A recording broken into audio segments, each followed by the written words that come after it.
Kimki ne'matlar kelgan vaqtda shukr qilgan holida, sinovlar vaqtida sabr qilgan holida umrini o'tkazsa, haqiqatda u Allohga yetishibdi.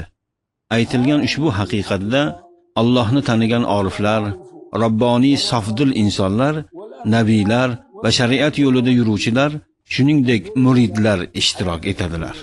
Anbiyo va rasullar hayotlariga nazar solinglar. Ularning hayotlari sinovlar bilan to'lib toshgan edi.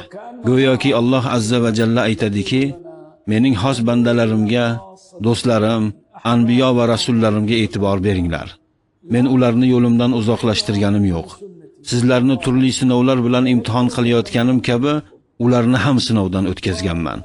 Ne'mat kelganda shukr qilib, sinovlar vaqtida sabr qilib, Allohga bo'lgan bandalik iforlari taralishi uchun sizlarni imtihon qilayotganimdek, ularni ham imtihon qilganman.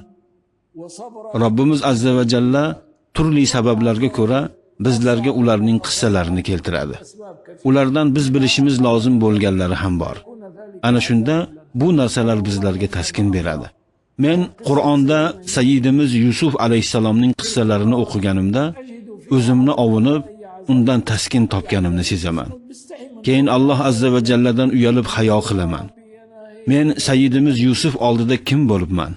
Men Sayyidimiz Yusufning otalari Yaqub alayhisalom oldida kim bo'libman?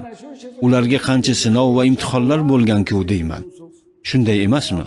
Anbiyo va rasullardan talab qilingan narsa Allohga bo'lgan bandaliklarini sabr qilgan hollarida e'lon qilish bo'lgan edi. Xuddi shuningdek, shukr qilgan holda ham o'z bandaliklarini bildirish bo'lgan. Bu narsa, ya'ni Allohga bo'lgan bandaligimizni shu tarzda bildirish bizlardan ham talab qilinadi.